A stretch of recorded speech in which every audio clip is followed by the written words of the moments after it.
મયુરભાઈ એમની સાથે જોડાશે અને પ્રભારી પણ જ્યારે આપણી જિલ્લાની ટીમ સ્વાગત કરી હોય ત્યારે જોડાશે.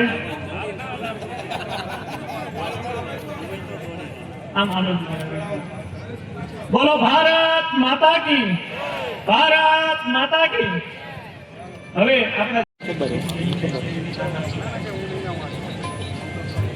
આપણે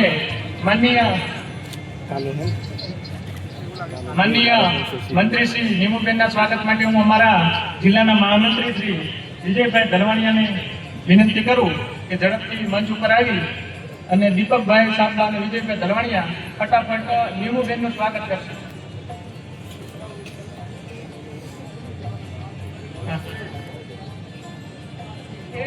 ખેસ પહેરાવી કેસ મૂકે અને ઝડપથી સ્વાગત કરશે.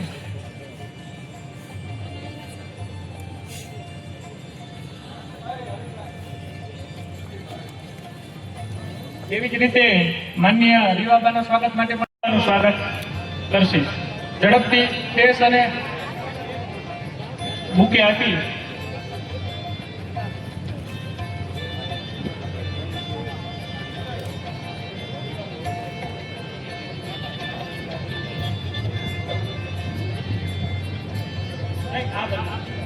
સ્વાગત માન્ય અરવિંદભાઈ ભીખુમા અને ત્રણેય પૂર્વ અધ્યક્ષો કરશે.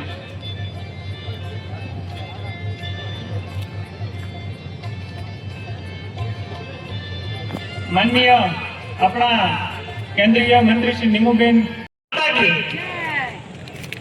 આજે આ પાવન અને ગૌરવશાળી ઐતિહાસિક ક્ષણે આપણે સૌ એક અનોખી ખુશી અને અદભુત ઉત્સાહનો અનુભવ કરી રહ્યા છીએ. હૃદયમાં ગર્વની લાગણી અને આનંદની ઝલક, વાતાવરણમાં ઉમંગ ઉત્સાહની લહેર છવાઈ ગઈ છે. કારણ કે આપણી વચ્ચે ગુજરાતના સર્વ પ્રિય, દ્રષ્ટિવંત, કર્તવ્યનિષ્ઠ, વિકાસ પ્રેરક અને જન કલ્યાણના સચોટ માર્ગદર્શક માનનીય મુખ્યમંત્રી ભૂપેન્દ્રભાઈ આજે આપણી પાવન ધરતી ઉપર પધાર્યા છે. તેમની ઉપસ્થિતિ માત્ર એક આગમન નથી, પણ પ્રગતિ, વિકાસ અને નવી આશાઓનો સૂર્યોદય છે. પછી જે પણ કામો કરવાના આયા છે એ પ્રજાજનોની વચ્ચે રહીને કોઈ કામ કરતું હોય, એવો કોઈ કાર્યકર્તા હોય તો એ ભારતીય જનતા પાર્ટીનો કાર્યકર્તા છે, બીજે કોઈ પાર્ટી નથી. અને એમને નથી કહેતો, તમને તમારી સાથે, તમારી પાસે સબૂત છે. અમારે કઈ કહેવાની જરૂર નથી. તમે અત્યાર સુધીમાં જેટલા ઇલેક્શનો આયા હશે એ બધાની અંદર વિપક્ષના લોકો ઉભા તો રાખ્યા છે ને, ઉમેદવાર તો ઉભા રાખ્યા છે ને. એ ઉમેદવારમાંથી ઇલેક્શનમાં હારી ગયા પછી તમારી વચ્ચે આવીને તમારું કામ પૂછ્યું હોય એવા ઉમેદવારોનું ખાલી લિસ્ટ બનાવજો. તમારે લિસ્ટ બનાવવાની જરૂરત નહીં પડે. કોઈ નામ મળે તો લિસ્ટ બનાવજો. તમે અહીંયા બેઠેલા બધા આ વિચાર કરજો. આ નવો મુદ્દો છે. પ્રજાજનો અને પ્રજાજનોનું કામ કરવાનું એ માન્ય નરેન્દ્રભાઈ વિકાસની રાજનીતિથી દેશ અને દુનિયાને બતાવી. ગુજરાત અને ગુજરાતની પરિસ્થિતિ કેવી હતી, પાણીની શું પોઝિશન હતી, લાઇટની શું પોઝિશન, રોડ રસ્તા કનેક્ટિવિટીની કેવી પોઝિશન, આ બધાની અંદરથી એક વખત મળી જાય આપણને ફેસિલિટી મળી જાય પછી આપણે નવું આપણને આ યાદ આવે કે ભાઈ જો આ કરવાનું બાકી છે, જો આ કરે તો સારું.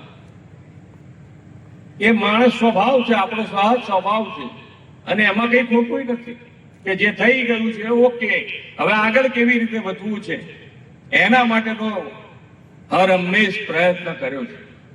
ને એ પ્રયત્ન ક્યારે થાય તો કે ભાઈ આપણી પાસે પૈસાની વ્યવસ્થા હોવી જોઈએ.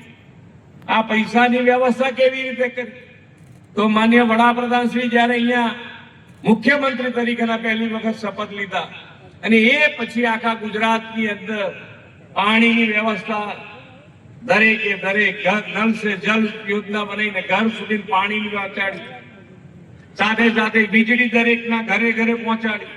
ખેડૂતો માત્ર વડાપ્રધાન શ્રી નરેન્દ્રભાઈ પાસે જાય એ વખતે મુખ્યમંત્રી હતા ત્યારે તો એ વખતે ફક્ત એમ કહેતા કે વાળું ટાઈમે વીજળી આપો.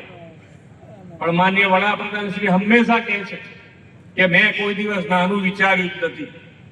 અને એટલે જ એમણે આખા ગુજરાતનો વિચાર કરીને દરેકે દરેક વસ્તુમાં આગળ વધ્યા ને એનો ફાયદો આજે આપણને મળી રહ્યો છે કે ભાઈ આજે વીજળીની વાત થઈ તો વીજળી તેમણે 24 કલાક વીજળી 365 દિવસ ગામે ગામ પહોંચાડી, આ ગુજરાતમાં સૌથી પહેલા કામ થયું એ બાબત.